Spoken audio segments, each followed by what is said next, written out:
Now here's your 10 at 10. And we start tonight with breaking news on that missing Missouri 3-year-old. The Dunklin County Sheriff's Department says police in Zenith, Missouri have found Brianne Rodriguez's body. Brianne Rodriguez had been missing since Saturday, August 6th. A week later, police arrested Sean Morgan, who confessed to suffocating Rodriguez after finding her at his backyard swimming pool. He told police he threw her body in a floodway ditch near the Mississippi River. However, police aren't saying at this point where they found her body. He's charged with first-degree murder, armed criminal action, and tampering with evidence. He is now in jail without bond. To get breaking news mobile alerts on your cell phone or sent to your email, just go to our web channel, WPSDLocal6.com. Click on WPSD Local 6 mobile alerts. That's in the blue banner.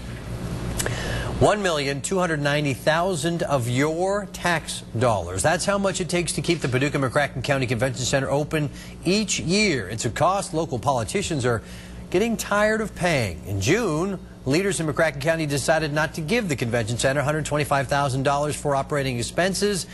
Since that time, however, they've paid some of the utility and insurance bills to the tune of $112,000. Today, convention center board members told county leaders they'll need more money by the end of the fiscal year, but there should be an end in sight. Local 6's Jason Hibbs joins us with tonight's top story. Jason, $1.3 million, that's a lot of money, yes, especially at this point. What are taxpayers getting for that money? Scott, that answer, closing the doors, should not be a part of the plan. All right, so it's got support from at least one government body, but what exactly are we getting for this $3,500 a day? Scott, that money pays for operating expenses like insurance and utilities. It also covers renovation debt and bonds that both the county and the city would have to pay no matter what. Makes it tougher to close it. All right, thanks very much. Well, a lot of people are talking about this on our Facebook page. Tracy Powers Gonzalez wrote on our Facebook fan page, since our tax dollars pay for it, why has it not been used for free?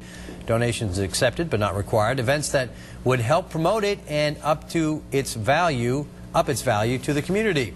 And Angela Turner said, I don't think it brings in enough money to put that much of our tax dollars into it. Well, folks, what do you think about this? Just head to our web channel, WPSDLocal6.com. Now that you've got a bit of a broader explanation of what it does, go there and join the conversation. Burying the poor is too expensive, according to a Local 6 state. So Illinois is pulling funding for pauper burials, meaning local funeral homes will now have to foot that bill. And for family businesses like Howard Crawshaw's funeral home, this is a huge challenge. More than 600 funeral homes got letters like this one from the state saying, starting today, they won't be reimbursed for pauper burials anymore. It's left Crawshaw and funeral director Gene Huell wondering how they'll pay for services that will take thousands of dollars out of their pocket. It's unfortunate the state's doing this to us. They need to reevaluate what they're cutting and what they're not cutting. Well, last year, Illinois shelled out more than $12 million for pauper burial reimbursements. Nearly 2 weeks after Standard & Poor's downgraded the United States credit ratings, Fitch Ratings says it will keep its rating on U.S. debt at that highest grade, AAA. It also says its outlook on the U.S. ratings is stable. Fitch cited the United States, quote, flexible, diversified, and wealthy economy, as well as its flexibility and monetary and exchange rates that allows it to adjust to marketplace shocks. The other main ratings agency, Moody's, still rates the U.S. debt at its highest grade, but says its outlook is negative. Now, your Weather Authority first forecast. One thing that's positive is the temperatures out there. It's cooled off a little bit. It's pretty nice. Yeah, we had the first time we reached the letter G in hurricane names without a hurricane in the season yet, and that was Gert. I saw that before. We never made it that far. That's fascinating stuff. All right, I look forward to more of those. Thanks very much. Well, a split-second decision may have saved lives at the Indiana State Fair. Sugar Land's tour manager looked at the sky Saturday night, decided to hold the band backstage, and that was just 1 minute before this happened, when the 60 to 70 mile per hour winds toppled the roof and the metal scaffolding holding the lights and the other equipment. 5 people died in that accident. Sugar Land's manager says lead singer Jennifer Nettles and partner Christian Bush are devastated. Their set was destroyed in the collapse, but they hope to perform as scheduled in Albuquerque on Thursday. That incident has Illinois State Fair officials checking and rechecking their safety procedures. The fair's spokeswoman says there is a safety plan in place, and it worked over the weekend. State police alerted them of bad weather Saturday night, the same night that stage collapsed at the Indiana State Fair. And within 10 minutes, the Illinois State Fair actually shut down. Officials used a public address system to tell fairgoers to get inside. The stage can also be lowered in case of high winds. Turning to Decision 2012 now, Michelle Bachmann, Mitt Romney, Rick Perry, and Barack Obama continue to hit the campaign trail. They are campaigning in 3 different states, but focusing on one issue, jobs. How much can government actually do to put people back to work? That's a key question in this election. Turns out the Texas answer is a lot more like the Obama answer than you might expect. On his campaign-style swing through the Midwest, you look very trustworthy. President Obama was in Iowa, the state that put him on the path to the White House in 2008. The path Rick Perry hopes he's on for 2012. The Texas governor was in Iowa, targeting Barack Obama. You know, Mr. President, you've tried now for 2.5 years of government creating jobs. Perry brags about his jobs record. Texas unemployment is a point lower than the U.S. average. Oil companies are profitable.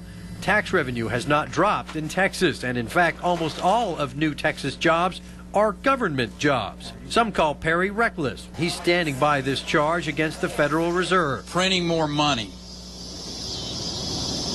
to play politics at this particular time in American history is almost treasonous, in my opinion. The president hosted an economic forum. Richard, we're going to make it easier for people in rural areas looking for work to find out about companies that are hiring. Mitt Romney was in New Hampshire talking jobs.